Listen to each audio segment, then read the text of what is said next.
माणसांचे जीवन म्हणजे काय आहे माहीत आहे का? स्वतःला दिलेले सूचनेचे परिणाम आहेत. मनुष्यना आपले स्वतःचे कर्म स्वतःच करत असतो. मी नेहमी आनंदी आणि सकारात्मक राहण्याचा प्रयत्न करत असते. कारण कसं आहे माहीत आहे का? आपलं आयुष्य आहे हे आपल्यालाच जगायचं आहे. कोणी सांगेल त्या पद्धतीने आपण जगायला गेले तर आपल्याला अवघडल्यासारखं वाटतं. त्यामुळे आपल्याला जसं जमेल, जसं वाटेल तसंच आपण राहायचं, तसंच आपण करायचं. कारण प्रत्येकाची जगण्याची पद्धत ही वेगळी असते. कोणी काहीही सांगेल तसं आपण जगायला गेलं ना तर आपल्याला प्रत्येक वेळेला संकटाशी सामना करावा लागतो. त्यामुळे आपण जसे आहोत ना, खरंच तसंच राहायला पाहिजे नेहमी. हाय, हॅलो, नमस्कार. मी सीमा तुमच्या सर्वांचे माझ्या नवीन एका ब्लॉगमध्ये पुन्हा एकदा स्वागत करत आहे. तर सर्वांना प्रथम श्री स्वामी समर्थ. तर माझ्या सर्व लाडक्या ताईंना आणि मैत्रिणींना शुभ दुपार. तर दुपारचे वाजलेले आहेत 12:15 वाजलेले आहेत आणि माझं चालू आहे काम. म्हणजे बरेच दिवस झालं आता मी ना घरामध्ये असं लक्षच दिलं नव्हतं. कारण दवाखान्यामध्ये जायचं यायचं तिथलं, आणि दवाखान्यामध्येच माझा मुक्काम असायचा आणि मी फक्त यायचे, डब्बा वगैरे बनवायचे आणि जायचे. त्यामुळे घरात काही एवढं लक्षच गेलं नाही माझं. तर म्हटलं आज 2 दिवस सुट्टी आहे, शनिवार रविवार, तर म्हणलं घरातली स्वच्छता ही केलीच पाहिजे. कारण परत पण टाइम भेटत नाही. परत स्कूल चालू झालं ना तर परत पण पाठीमागे धावपळ असते. त्यामुळे मग आज वेळ भेटला आहे तर आज सगळ्या घरातील जाळ्या वगैरे काढून घ्यायच्या. कारण घरामध्ये एवढ्या जाळ्या झाल्या होत्या ना, दिसत पण नाहीत, पण त्या झाडांवरती ते खूप असं धूळ वगैरे बसली होती. म्हणलं ते सगळं स्वच्छ वगैरे करून घ्यायचं आणि मगच नंतर स्वयंपाकाला लागायचं. कारण सकाळी नाश्ता वगैरे सगळा झालेला आहे. तर जेवण काय बनवलं नाही, तर म्हणलं जेवण वगैरे परत बनवायचं. म्हणलं सगळं जाळ्या वगैरे काढून घ्यायच्या, घर स्वच्छ ठेवायचं आणि मगच नंतर कामाला लागायचं. तर बघा मी सगळं झाडू घेतलेलं आहे आणि सगळ्या झाडूने जाळ्या वगैरे काढून घेत आहे. कारण घरामध्ये झुरळं वगैरे, ते झुरळं नाही पण ते कोष्टे असतात ना जाळ्या बनवणारे, ते भरपूर झालेले आहेत. त्यामुळे ते 2 दिवसाला जाळी करतात. त्यामुळे मी बघितलं नसल्यामुळे घरात भरपूर जाळ्या वगैरे, असं फॅन वगैरे व्यवस्थित झटकून घेतले ना आठवड्याला, तर घरही एकदम स्वच्छ राहतं आणि आपल्यालाही बरं वाटतं. आळस हा केला ना तर सगळं अख्खं घर आळसात गेल्यासारखं वाटतं. त्यामुळे नेहमी असं पॉझिटिव्हिटीने काम करत राहिलं ना, मग पहिल्यांदा काम करू वाटत नाही, पण बारीक बारीक गोष्टीपासून सुरुवात केली ना कामाला तर आपल्याला काम करायला उत्साह येतो. त्यामुळे नेहमी आधी छोट्या छोट्या गोष्टीपासून सुरुवात करत राहायचं. त्यामुळे घरातली सगळी ऑल क्लिनिंग होऊन जाते. तर मी असंच करते, पहिल्यांदा छोट्या छोट्या गोष्टीपासून सुरुवात करते. त्यामुळे मग परत नंतर ना सगळी ऑल घरातली क्लिनिंग होऊन जाते. तर मला ही सवयच आहे. पहिल्यांदा आळस येतो, पण परत काय होतं माहिती आहे का? हळूहळू आपण एक एक एक एक गोष्ट करत गेलं ना तर आपलाही आळस निघून जातो आणि आपण पटपट कामाला लागतो. आणि ही कामं कशी आहेत माहिती आहे, ही आपणच केली पाहिजेत. मुलांना वगैरे सांगायला त्यांना काही असली कामं जमत नाहीत आणि त्यांना कसं आहे अभ्यासामधून ते जमत नाही. ते करतात वरची काय जे असतील ते, भांडी म्हणा, कपडे म्हणा, काय झाडू मारायचं असेल ते करू शकतील. पण जे असे डीप क्लिनिंग असते ना ते त्याच्यामध्ये काय मदत करू शकत नाहीत. कारण त्यांचा अभ्यासच त्यांना संपत नाही, तर आपण त्यांना काय काम सांगायचं.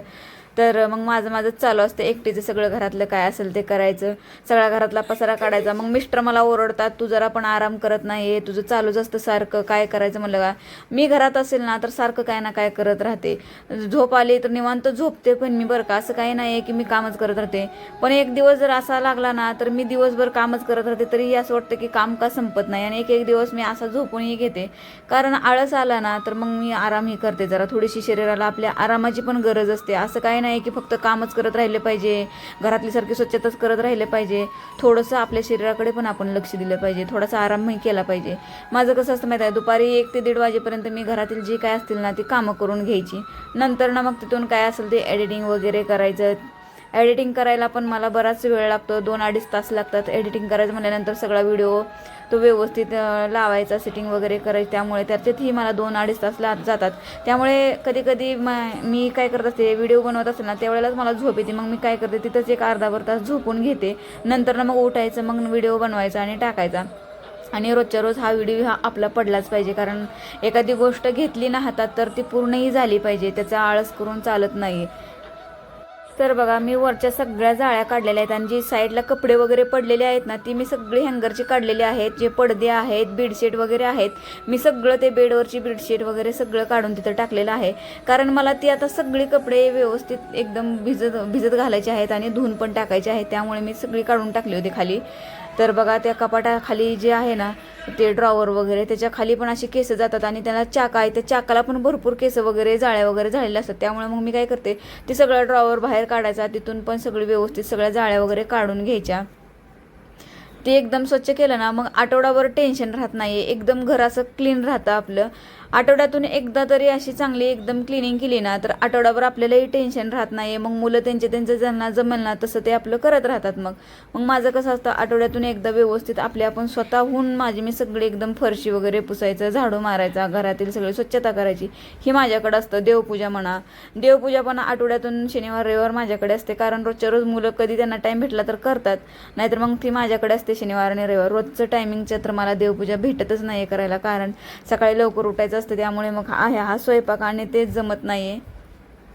आणि स्वयंपाक खोलीमध्ये कसं आहे माहिती आहे का, 2 दिवसाला तरी त्यातल्या जाळ्या काढून घेतल्याच पाहिजे. आपण झाडू घेऊन येतो आतमध्ये ना, त्यावेळेला फक्त लक्ष देत यायचं असं की कुठे जाळी वगैरे आहे का, कारण आपण तिथं जेवण वगैरे बनवत असतो. त्यामुळे तिथली तर स्वच्छता ही नेहमी चांगलीच असायला पाहिजे. स्वयंपाक खोलीमध्ये कधीही तिथं जाळ्या वगैरे होऊ द्यायच्या नाहीत, कारण आपलं अन्न वगैरे शिजत असतं. त्यामुळे कधी आपण त्याच्यावरती झाकत नाही, दूध म्हणा चहा म्हणा करत असतो त्यावेळेला, त्यामुळे त्याच्यामध्ये ते पडू शकतं वाऱ्याने वगैरे, खिडक्या वगैरे. आणि आमचं कसं आहे माहिती आहे का, सगळी गॅलरी वगैरे एकदम ओपन आहे, एवढी हवा येते ना बाहेरून, त्यामुळे मग ती सहजच खाली पडू शकते. त्यामुळे मी काय करते, 2 दिवसाला तरी वरून हात मारूनच घेते जाळ्यांचा वगैरे ते. तर बघा इथं समोरचा दरवाजा आहे ना, मेन डोअर, तर तिथली मी सगळी ऑल क्लीन करून घेत आहे. सगळं वरपर्यंत पुसून घेतलेलं आहे. सगळ्या जाळ्या वगैरे दरवाजाच्या साईडच्या वगैरे काढून घेतलेल्या आहेत. आणि आठवड्यातून एकदा तरी हाताने अशी सगळी सांदीतनी वगैरे फरशी पुसली ना तर ते अख्खा आठवडा एकदम व्यवस्थित आणि क्लीन राहतं सगळं. आणि माझ्या जो हातात टॉवेल आहे ना, मी फरशी पुसत आहे, तो एवढा भारी आहे ना, त्याने सांदीतील जी काही कचरा वगैरे म्हणा, जी काही केस वगैरे आहेत ना, ती सगळी एकदम त्याला चिकटून बाहेर येतात. त्यामुळे काहीच राहत नाही आणि फरशी एकदम क्लीन आणि मस्त अशी त्याने निघली जाते बरं का. त्यामुळे मला तो टॉवेल खूप आवडतो फरशी पुसायला घेताना. मी रोजच्या रोज पोछ्यानेच फरशी पुसते, पण असं बसून पुसायची म्हणल्यानंतर मग मी तोच टॉवेल घेते. छोटा आहे आणि एकदम भारी हलका आहे, त्यामुळे लक्षाला घेते फरशी पण अशी पटपट होते पुसून. तर बघा माझी सगळी एकदम ऑल क्लिनिंग झालेली आहे. फ्रीज वगैरे सगळं खालचं काढून घेतलेलं आहे आणि एकदम स्वच्छ असं घर झालं. तर बेसिनच्या खालचं वगैरे सगळं माझं क्लिनिंग झालेलं आहे व्यवस्थित. तर बघा जे आता मी झाडाला गुलाब दाखवत आहे ना तुम्हाला हे समोरचं, तर ते 1 महिना कंप्लीट झालेला आहे त्या गुलाबाला उमलून, तरी ते तसंच आहे. तर बघा माझा स्वयंपाक वगैरे सगळं झालेलं आहे. तर तुम्हाला आजचा माझा ब्लॉग कसा वाटला ते कमेंट बॉक्समध्ये नक्की सांगा. जे कोणी नवीन असतील माझ्या चॅनलवरती प्लीज त्यांनी माझ्या चॅनलला सबस्क्राईब करा. धन्यवाद.